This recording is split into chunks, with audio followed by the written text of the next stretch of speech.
तो मेरी मामा को मुक्का मारा और मेरी मामा बेहोश हो गई। उसे खून की पोटियाँ आना शुरू हो गया।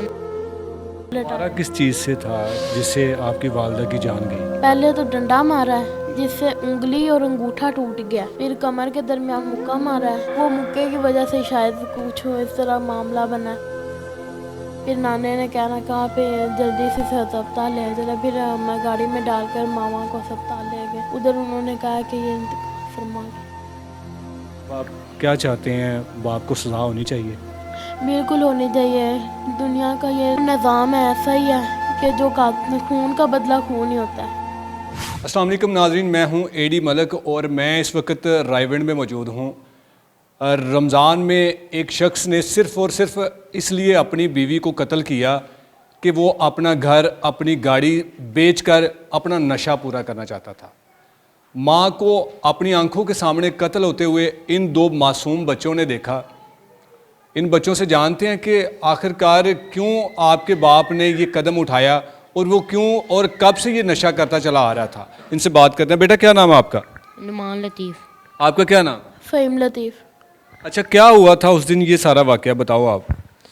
मेरे पापा ने जुम्मा पढ़ के आया तो मेरी मामा से कहने लगा कि हम ये करना है, मकान और गाड़ी बेचनी है। मामा ने कहा नहीं बेचनी, हम कहाँ जाएंगे। तो क्यों बेचना चाहता था मकान और गाड़ी? मेरा पापा नशा करता था 2-3 साल से। पहले सही था? पहले थोड़ा बहुत करता था, अब 2-3 साल से ज़्यादा ही कुछ करने लगा। मतलब कि ज़्यादा करने लगा नशा। तो मेरे पापा ऐसे घर में आए, लड़ाई, मेरी मम्मा को मारना शुरू कर दिया।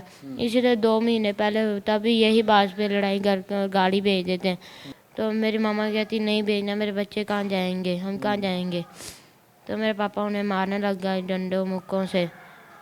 तो मेरी मम्मा को पसली में मुक्का मारा इधर, तो मेरी मामा बेहोश हो गई। ये जो तशद्दुद किया करता था, ये रोज़ाना का उसका मामूल बन चुका था कि सिर्फ़ और सिर्फ जब उसको नशे की तलब होती थी या वो घर जब सेल करना चाहता था तब मारता था? जब उसे पैसे नहीं मिलते थे, नशा नहीं मिलता था।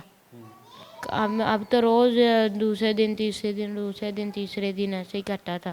काम नहीं करता था? प्रॉपर्टी करता था वो, कभी ऐसे ही बस, कभी जाता था कभी नहीं जाता, घर ही रहता था।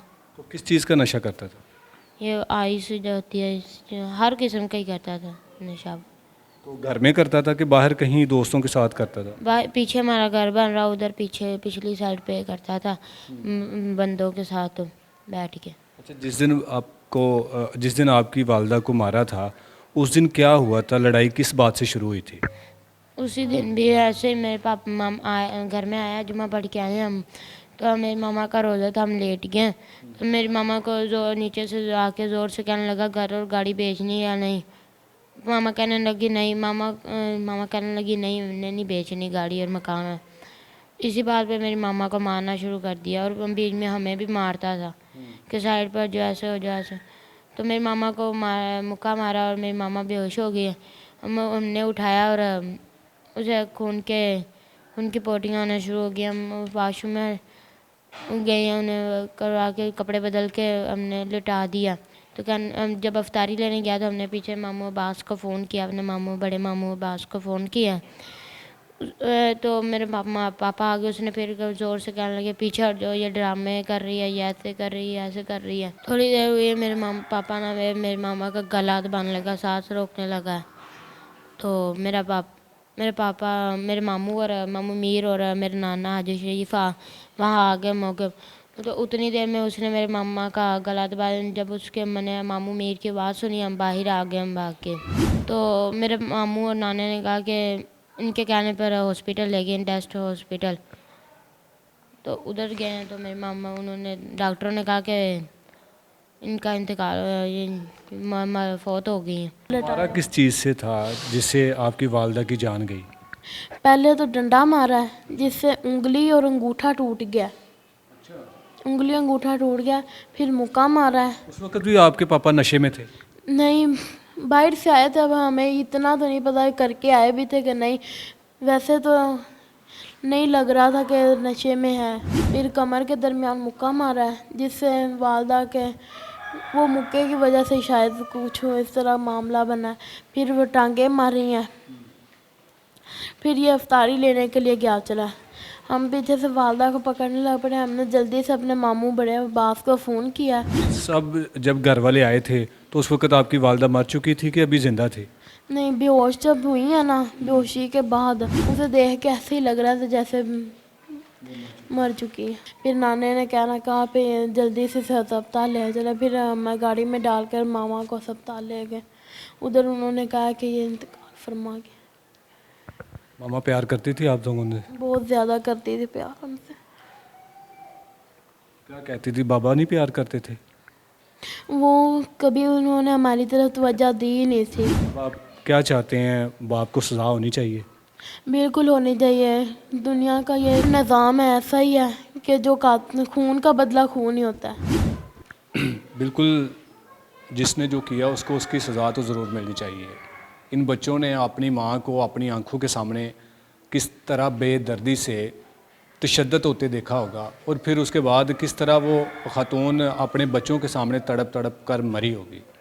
यकीन करें, ये इन बच्चों का हौसला है कि ये किस हिम्मत के साथ आप लोगों को बता रहे हैं कि हमारे साथ हमारे बाप ने कितना बड़ा जुल्म किया है कि हमसे माँ का साया छीन लिया। बाप माँ को कत्ल करके ख़ुद जेल में चला गया है। बच्चे यतीम, मस्कीन, जो कुछ भी कहा जाए, लेकिन ये हमारे माशरे में आए रोज़ इस तरह के वाक़यात बढ़ते चले जा रहे हैं। कभी कोई कहता है कि मैंने गैरत के नाम पर अपनी बीवी को कत्ल कर दिया है, तो कभी कुछ कह के ख़ुद को बचाने की कोशिश की जाती है। लेकिन इन बच्चों का कसूर क्या है? इन बच्चों की माँ सिर्फ इसलिए कत्ल हुई कि ये शख्स जो नशे का आदी बन चुका था, वो इन बच्चों का जो मुस्तकबल था, जो इनकी जो रहने के लिए घर था, वो बेचकर अपनी अय्याशी करना चाहता था, ताकि ये बच्चे सड़कों पर भीख मांगते आपको नज़र आते। लेकिन उस माँ ने, सलाम है उस माँ को कि उसने अपनी जान तक कुर्बान कर दी, लेकिन अपने बच्चों से वो सब कुछ छीनने नहीं दिया जो वो चाहता था। मैं उम्मीद करता हूँ कि पुलिस इस मुकदमे में जो कुछ भी सबूत हैं वो इकट्ठे करे और ऐसे ज़ालिम बाप के ख़िलाफ़ एक सख्त केस बनाकर कोर्ट में पेश करे, ताकि अदालत इसको किसी भी तरह से बरी ना करे। इसी जी, मेरे वालिद ने कुछ साल पहले हुए एक लड़के का कत्ल कर दिया। नशे की हालत में कत्ल कर दिया। कत्ल करके बाद में जब उन्होंने FIR वगैरह लिखवाई तो उसका भाई, वालिद का मेरा ताया, और इन्होंने मिल के उस औरत को उन्हें कहा कि ये तो मरने वाला मर गया, इसे उसे 15 लाख रुपया दे दिया और अपनी रिहाई करवा ली है। जो पुलिस है या इन्होंने कुछ उस पर हंगामा नहीं खड़ा किया, कुछ नहीं किया, ना ये मीडिया वालों ने कुछ आके उन पर कहा, ना माशरे को बताया।